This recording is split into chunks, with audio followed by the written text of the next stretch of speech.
This is NDTV, and you're watching NDTV 24/7.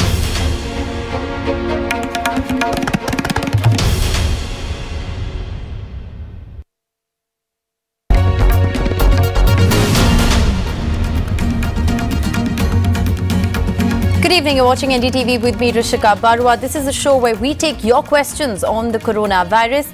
You can dial us and we will have a panel of expert doctors to answer all your questions. The number there is flashing on your screens. Dial that number and we'll have a panel of expert doctors to take on your questions. Joining me this evening, Dr. Rana Bhattacharya from the Department of Endocrinology and Metabolism in Kolkata. We also have Dr. Ravi Gupta, who is the Director of Cardiology from the Wockhardt Hospital, joining us from Mumbai. Appreciate you, doctors, being with us. If I could begin, Dr. Gupta, perhaps by asking you, it's very interesting. The government today has announced that they are going to be conducting clinical trials for a new drug called Sepsivac. Could you tell us a little more about this drug and what could be its efficacy in fighting the virus?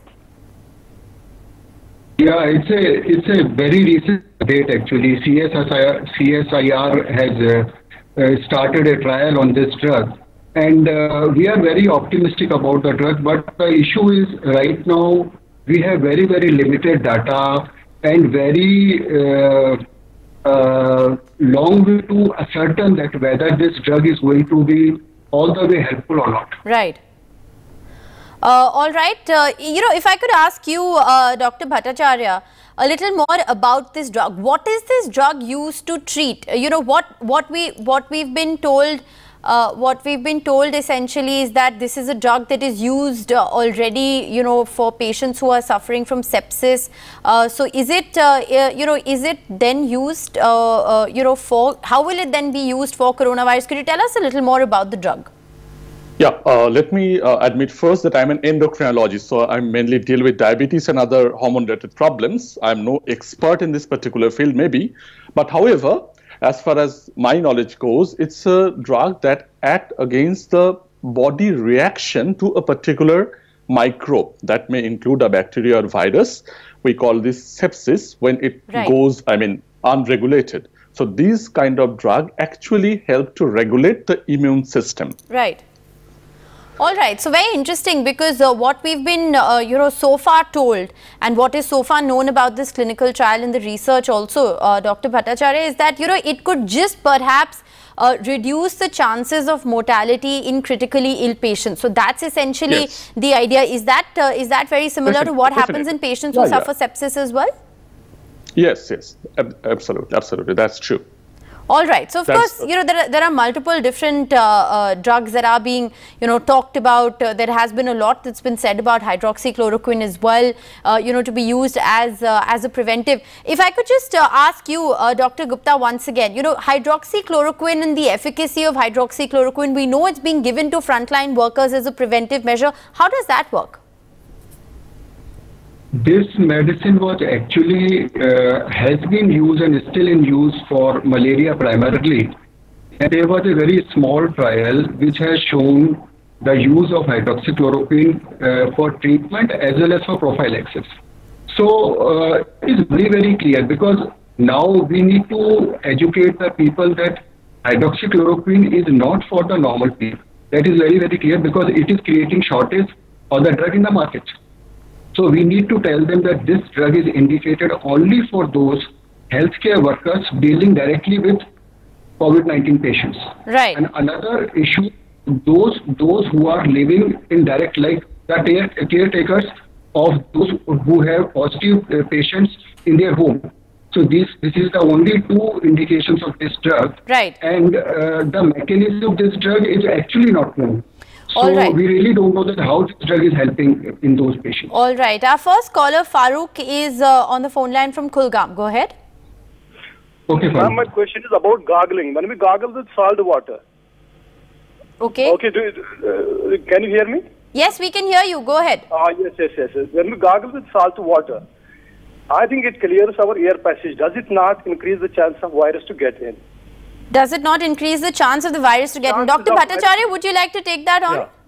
No, not really. Actually, what happens if you gargle with warm water, maybe with a bit of salt, actually it increases the local temperature. Now, you know, the virus, they proliferate or they multiply in an environment where the temperature is bit low and in a dry condition. So it proliferates or it multiplies more. So if you frequently gargle with warm water, that actually makes it difficult for the virus to grow and to spread the infection further. So possibly it's beneficial. It do not, facilitate the entry of virus within the respiratory system. Rather, it's just the opposite.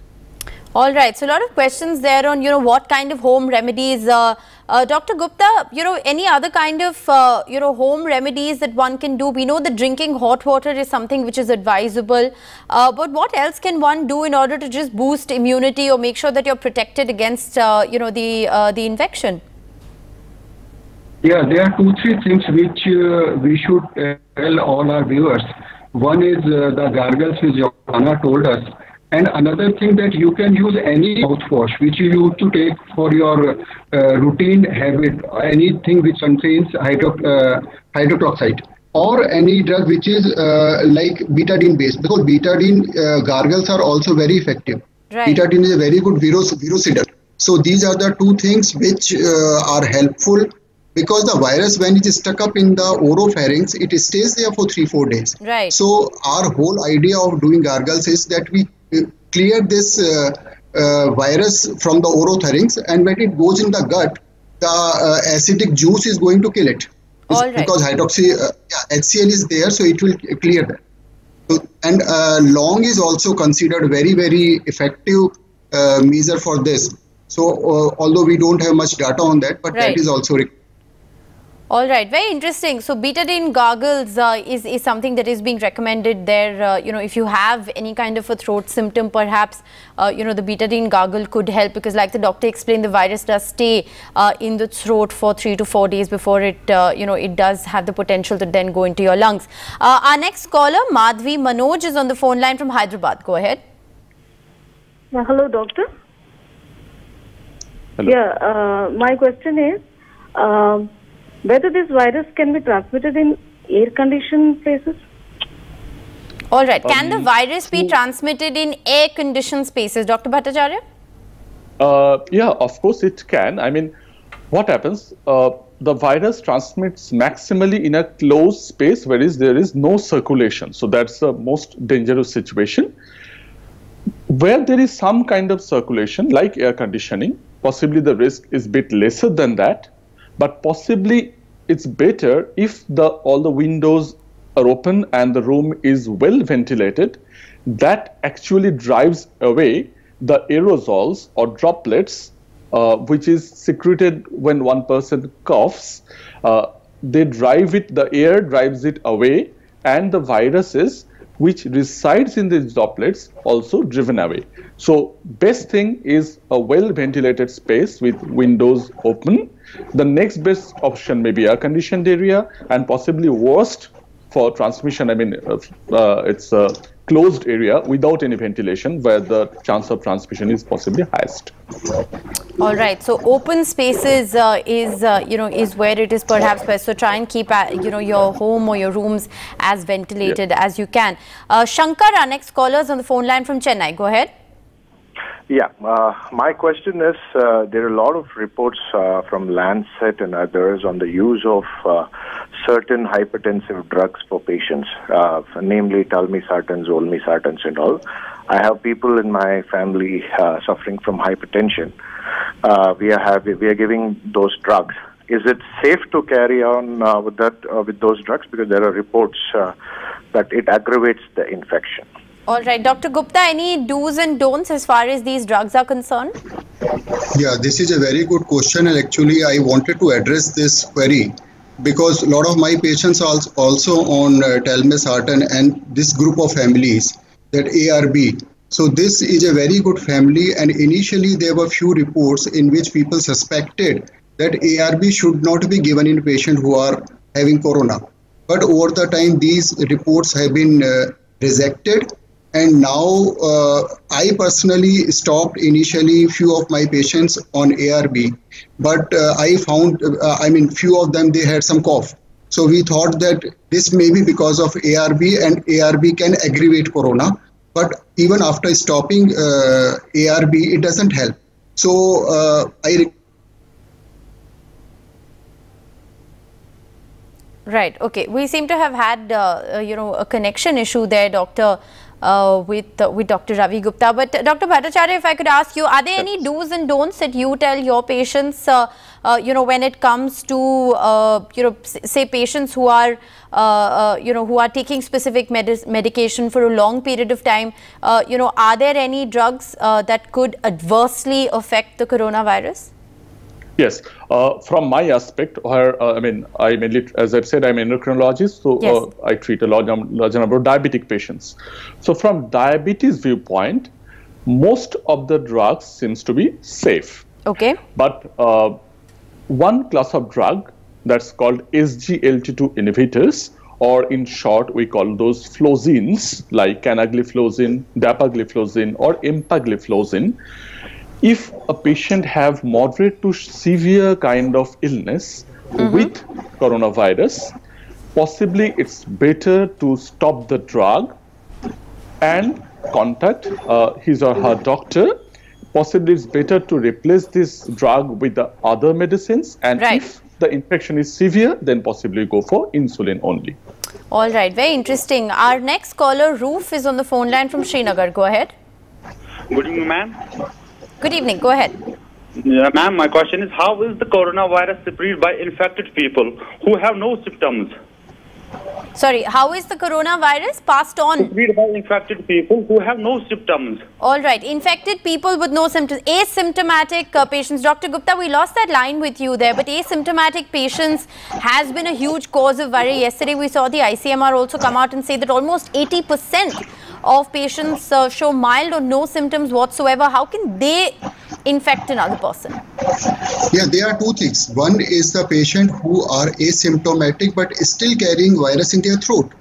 So it may take 4 or 5 days. This is known as incubation period. Incubation period means the virus enters in the body of the patient, but by that time the patient is not having any symptoms. Right. It will take roughly 4 to 5 days. The range is between 2 to 15 or 14 days. So in between, the patient remain asymptomatic and he will keep on spreading infection to the society. That is the biggest purpose of social distancing, because you really don't know that the person next to you is whether he's infected or not. Right. So therefore, it is social distancing becomes even more important. Yeah, of course. Right. Dr. Bhattacharya, would you like to add anything? Yeah, this almost the same thing. Just even if an asymptomatic person coughs occasionally due to various reasons, and as the virus resides in the respiratory tract, it gets out into the air, and if the person stands or sits just next to him or her, they can get infected even if the person who is bearing the disease is asymptomatic. Right. And possibly this is another reason why recently the government has advised for any kind of mask or just coverage of face and nose with any kind of piece of cloth, because that prevents this exit of these droplets and transmission to another person, even if he or she is asymptomatic. Right, and sometimes it's not even coughing. Even when you're talking, sometimes, you could accidentally pass on those droplets to another person. And if you are, infected, God forbid, you could pass that infection on. Our next caller, Venugopal, is on the phone line from Noida. Go ahead. Yeah, my question is, what precautions an heart patient has to take after the lockdown period? All right. Dr. Gupta, would you like to take that on? You're a cardiologist. Precautions for heart patients after the lockdown ends. In fact, what I would suggest that one thing they should not fear, because the perception is wrong. The heart patients are not more prone to develop corona. That should be very, very clear. Okay. They are equally prone to develop corona as any other person. The only difference is those who will develop corona symptoms. The heart patient will develop definitely more severe disease because of their decreased immunity overall. So what I would suggest that in toto, there should not be any alarm button which should be pressed for specifically cardiac patient. They should take their medicines regularly. And one thing I would add on, because of corona, few patients have some myocarditis-like picture and pericarditis-like picture. So if it is possible, then they should get their routine check once the lockdown is over. Right. So we people better know about their cardiac status. All right. So get a routine checkup once the lockdown is over, and like the doctor explained, it's not that you're more prone to get the infection, but if you do get the infection, then there could be added complications if there is already a heart condition. Manish, our next caller is on the phone line from Chennai. Go ahead. Yes, ma'am. Good evening, ma'am. Actually, my question is regarding to hemodialysis. Actually, here we applied for hemodialysis in private hospital for my dad, but private hospital is saying that you need a COVID negative certificate. But that thing, I think we need immediately. We not able to provide. So anyway, we have to go to hemodialysis in government setup only. Is there any way that private hospital are saying that it will be infected if that their machine is used? So what is the way out, sir? Is there any guideline that only government setup we have to go for hemodialysis? Dr. Bhattacharya, would you like to comment on that? I think it's more a procedural question. I think in order to undergo certain procedures, you have to get a COVID negative certificate. Right. It's not actually my specialty and my domain. Of course, I shouldn't comment on this. Yeah, I'm no expert in this. All right. Dr. Gupta, would you like to add anything? What about patients who have to get routine procedures done? Do they have to get a COVID-19 negative certificate in order to be able to do those? Any thoughts on that? Yeah. Practically yes, because we are aware of that few of the patients are in the asymptomatic phase and they are suffering from some other illness. So whenever the healthcare system is coming in contact with those patients, there is definitely a chance the person, in fact, I did one angioplasty and that patient was harboring COVID. So it was not clear. I mean, he came to me with a heart attack and ultimately turned out to be a COVID patient. So these are the patients now, all of us practically rule out corona first and then we proceed with other other procedure. Dr. Gupta, if I could just ask you a follow-up question, what do you do in an emergency case? If somebody is having a heart attack or if someone is in need of an immediate intervention, how then can you wait for a COVID result in order to be able to intervene? Yeah, that is also a good question, a very practical question. So now what people all over the world are doing, that those who are having ST elevation MI, that is considered the life-threatening situation. In most of the patient, if the patient is in the window period, that is considered 6 hours from the onset of pain, those patients are thrombolized first with best of the drugs available. And if the ECG after 90 minutes shows that the ST elevation is not resolved, it means we consider it as a failed thrombolysis. Those patients should be taken for angioplasty for sure. All right, that's extremely interesting. The challenges of dealing with routine patients or patients coming in, especially with heart problems at a time of coronavirus. So very interesting perspectives there. Gladdy, our next caller is on the phone line from Hyderabad. Go ahead. Hello. Yes, go ahead. Yeah, my question is, just now they said that the virus does spread through the air conditioners and it's advised not to use them, but we are living in a tropical country and it's really hot right now. It's summer. So do you think we should not use the ACs right now? We should stop using the ACs right now? Right. I think Dr. Bhattacharya actually clarified on that, saying it doesn't have any proportionality, but it's obviously advisable to leave your windows open. But Dr. Bhattacharya, would you like to clarify on the use of air conditioners, because it is summer in India at the moment? Yeah, no. At one's home, I mean, you can use air conditioner. There is no problem. What I was talking about, the spread of the virus. Say, in a condition when a person who is harboring the virus, and the question arises whether it can be spread to the other person in an environment where the air condition is running. So my answer was possibly the least chance is there when there is the room is well ventilated. The next best scenario is presence of air conditioning, and the worst may be ill ventilated room without any conditioning. All right. But I may just want to add another point. In any kind of respiratory infections, it's advisable to prevent the further aggravation. I mean, do not turn down the temperature to a very low level. It should be just comfortable. Like in summer, maybe around 26, 27 degrees Celsius is fine. You should not reduce it to 18 degrees Celsius right. even in your own home. So regulate the temperatures of the air conditioners. Yes. Don't reduce it to 18 or 16, because then your susceptibility to get a cold or a cough it also increases. Right. Okay. Our next caller, Vishwanath, is on the phone line from Lucknow. Go ahead. Hi, very good evening, everyone. Actually, I'm Chef Vishwanath Shukla calling from Lucknow, the Deputy Chef Golden Blossom. Hi, and nowadays we are taking care of all the quarantine doctors in the Golden Blossom. So what are the precautions we have to use as a chef? All right. Are you asking about precautions for doctors?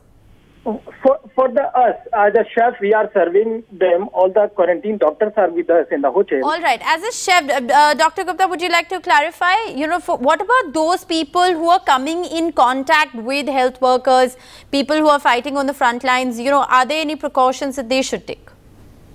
I think, Vishwanath, I believe that these are standard protocols. I mean, no special thing should be, and one, you should not be frightened, because few of the people in society are frightened by doctors treating corona. So yes.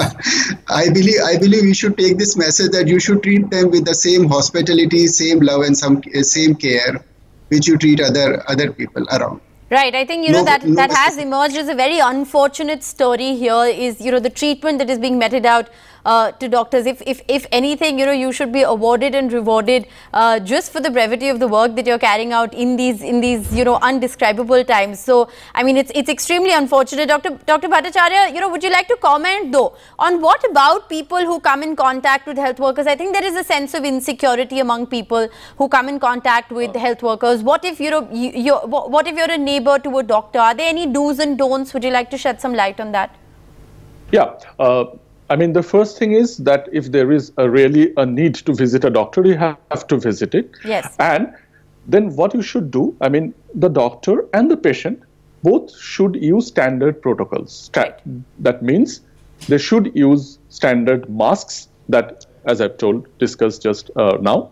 Secondly, frequent washing of hands and appropriate use of sanitizers.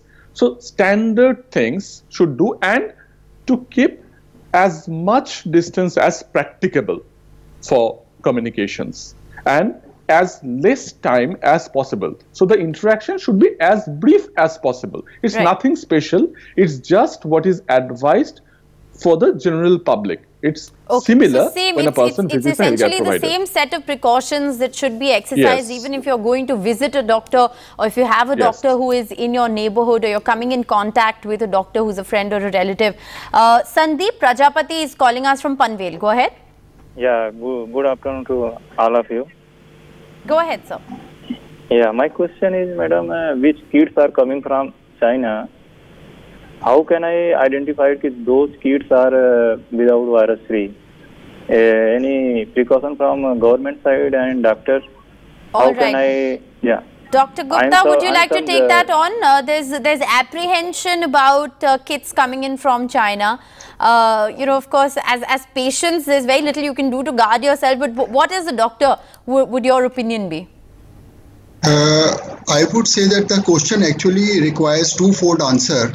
One is for the general people, and another for those who are actually using the personal protection equipments, PPEs.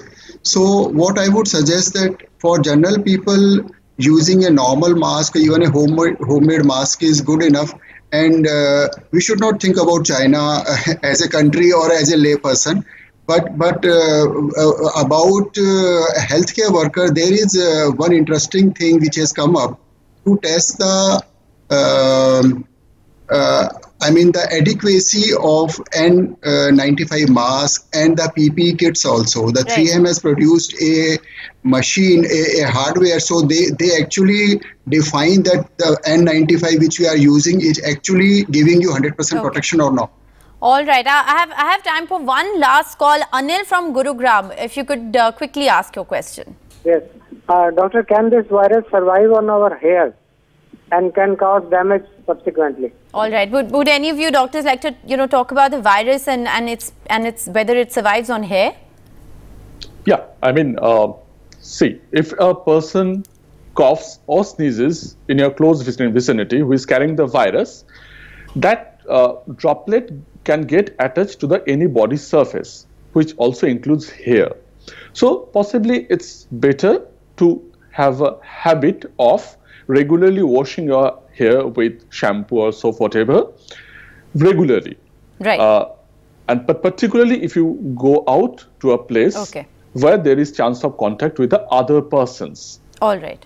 So if you do step out and you have contact with other people, then it is advisable, perhaps, you know, like you wash your hands or have a bath, it is advisable to wash your hair as well. Yes. Thank you so much, Dr. Ravi Gupta, Dr. Rana Bhattacharya, for joining us this evening and for sparing the time of day to answer the questions so very patiently. Thank you so much for being with us. A big thank you to those who've dialed in with your questions as well. That's all we have time for on the show this evening. Thank you for watching.